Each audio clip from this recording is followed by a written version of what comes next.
Bihar SSC का exam 23 दिसंबर और 24 दिसंबर को आयोजित होने वाली है। और ये जो एग्जाम है कुल 3 शिफ्ट में आयोजित किया जाएगा। 23 दिसंबर को 2 शिफ्ट में और 24 दिसंबर को 1 शिफ्ट में आयोजित होने वाली है। और जो अभ्यर्थी इस एग्जाम में पार्टिसिपेट करेंगे, एग्जाम देने के लिए जाएंगे, उनके लिए एडवांस में बेस्ट ऑफ लक। आपका एग्जाम बहुत ही अच्छा जाएगा। आप तैयारी किए हैं उसके अकॉर्डिंग और आपका एग्जाम जाएगा। आप एग्जाम में किस प्रकार से क्या क्या करना है थोड़ा उसके बारे में हम लोग डिटेल से जान लेते हैं। एग्जाम देने के लिए जाएंगे तो सबसे पहली बार कि ध्यान रखना है कि आपको टाइम के पहले ही पहुंच जाना है। टाइम अगर 10 बजे है तो किसी भी हाल में आपको एग्जामिनेशन हॉल तक 9 बजे तक पहुंचना है। 10 बजे अगर टाइम है तो 1 घंटा पहले, कम से कम 1 घंटा पहले पहुंच जाना है किसी भी हाल में। और अभी ठंडी का समय है तो ठंडी का भी थोड़ा ध्यान रखिएगा आप लोग। और आपको इसमें एग्जाम में जो गाइडलाइन जारी किया गया है कि जूता पहनकर नहीं आना है, चप्पल में आना है, तो इसका भी ध्यान प्रॉपर रखिएगा। ठंडे में आप लोग पहुंचिएगा, अपनी पूरी व्यवस्था के साथ आना है। और अब एग्जामिनेशन हॉल में जब इन करेंगे तो सबसे पहला ध्यान रखिएगा, आपका जो रोल नंबर है एडमिट कार्ड से प्रॉपर 1-1 अंक रोल नंबर मिला के उसी जगह बैठना है। उसके बाद आपको जो OMR सीट और आंसर क्वेश्चन बुकलेट नंबर दिया जाएगा, एक बार उसको भी मिलान कर लीजिएगा। आंसर बुकलेट और क्वेश्चन बुकलेट दोनों सेम है कि नहीं है। अगर नहीं होने पर तुरंत आप वीक्षक को इसकी सूचना देंगे और आपको दूसरा क्वेश्चन बुकलेट और आंसर बुकलेट दोनों दिया जाएगा। अगर आप लेट करते हैं तो फिर उसकी जिम्मेदारी वीक्षक की नहीं होगी। और इसके साथ साथ में आप लोगों को जब एग्जामिनेशन हॉल के अंदर जाइएगा तो या तो BSEB का यानी कोई भी किसी भी प्रकार का टेक्स्ट बुक जो गवर्नमेंट के द्वारा जारी किया गया है वो बुक, 3 बुक आपको ले जाने का एग्जामिनेशन हॉल के अंदर अलाउ है, आप लेके जा सकते हैं। एग्जामिनेशन हॉल में आपको पेन ले जाने की आवश्यकता नहीं है, पेन आपको एग्जामिनेशन हॉल के अंदर ही दिया जाएगा। और साथ में आप लोगों को एक आइडेंटिटी प्रूफ यानी कि पहचान पत्र, प्रवेश पत्र के साथ में एक पहचान पत्र लेके जाना, प्रवेश पत्र प्लस एक फोटो युक्त पहचान पत्र लेके साथ में जाना है। ये तो कुछ इंपॉर्टेंट जानकारी था। इसके साथ में आप लोग अब आंसर शीट OMR जो हम लोग रंगेंगे, प्रॉपर 1-1 अंक को कॉलम बाय कॉलम देख के ही रंगिएगा। पहले तो आप लोग अपना रोल नंबर, अपना डेट, वो सारा चीज डिटेल अच्छे से चेक करके उसको रंगना। उसके बाद जो है आप क्वेश्चन को कैसे उसको अटेम्प्ट लेंगे, जरूरी नहीं है कि पहले अटेम्प्ट में, पहले राउंड में, हम लोग इसको 2, आप ऐसे 3 राउंड में भी बना सकते हैं।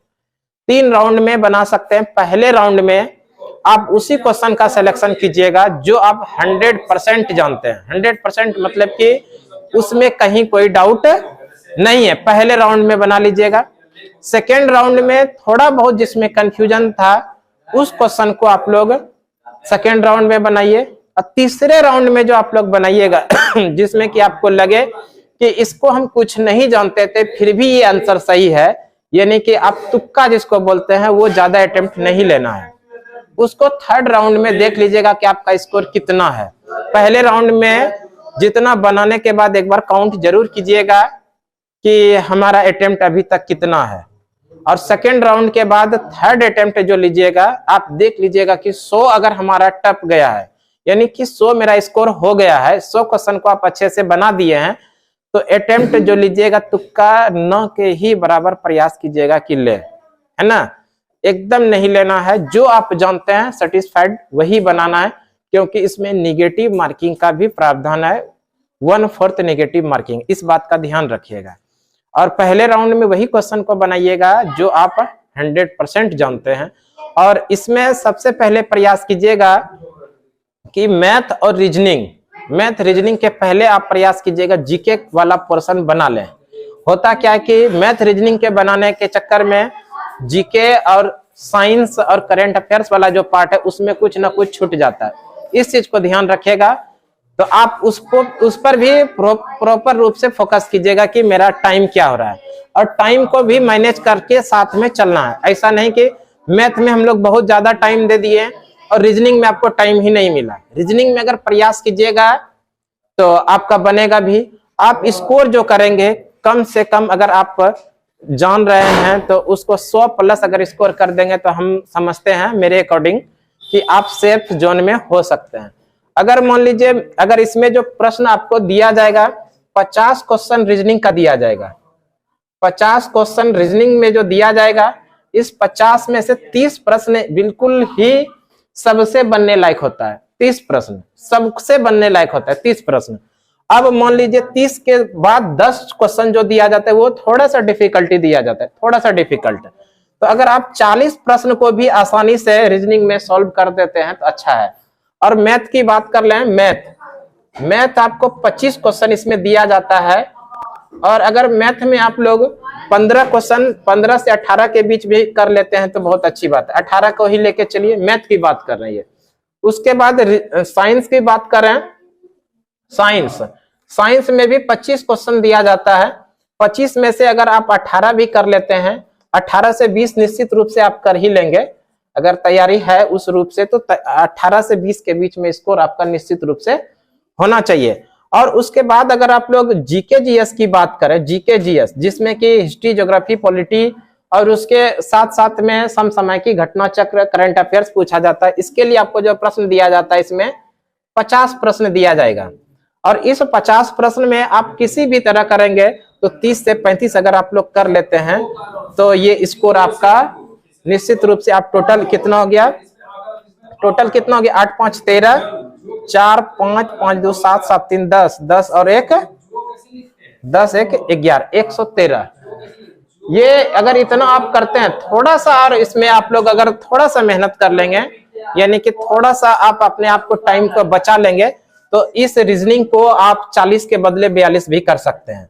तो अगर इतना भी आपका स्कोर है तो निश्चित रूप से आप मेन के लिए रेस में हैं, ऐसा नहीं कि हम पीछे हैं। 100 प्लस जिनका भी रहेगा वो रेस में रहेंगे। तो इस तरह से आप लोग एग्जाम के अंदर आप बना के आइएगा। और क्वेश्चन को आप लोग जब पढ़ेंगे निश्चित रूप से क्वेश्चन को पूरा पढ़िएगा। हो सकता है कि क्वेश्चन पढ़ने के कारण भी कुछ लोगों का मिस्टेक हो जाता है कि अंतिम में दिया रहता है इनमें से नहीं, और आप क्वेश्चन नहीं पढ़ें जिसके कारण की आंसर क्या हो जाता है, गलत हो जाता है। इसलिए क्वेश्चन को जब भी पढ़ेंगे पूरा पढ़िएगा, तभी उसका आंसर करेंगे। ठीक है, तो एक बार फिर से आप लोगों को आने वाले एग्जाम के लिए, बिहार एसएससी का जो आने वाला एग्जाम है उसके लिए बेस्ट ऑफ लक। आप पूरी एनर्जी के साथ एग्जाम देने के लिए जाइए। हम आपसे वो वादा करते हैं, आप जो पढ़े हुए हैं वही एग्जाम में आएगा। पॉजिटिव के साथ जाइए, पॉजिटिव माइंड के साथ। आप जो पढ़ के जा रहे हैं निश्चित रूप से वही परीक्षा में आपको देखने के लिए प्रश्न मिलेगा। आप जो पढ़े वो प्रश्न आएगा निश्चित रूप से। इसलिए आपका एग्जाम निश्चित रूप से अच्छा जाएगा, ये हमारी शुभकामनाएं आप लोगों के साथ है। एक बार फिर से आप लोगों को बेस्ट ऑफ लक। ठीक है, धन्यवाद। कितना मिनट हुआ?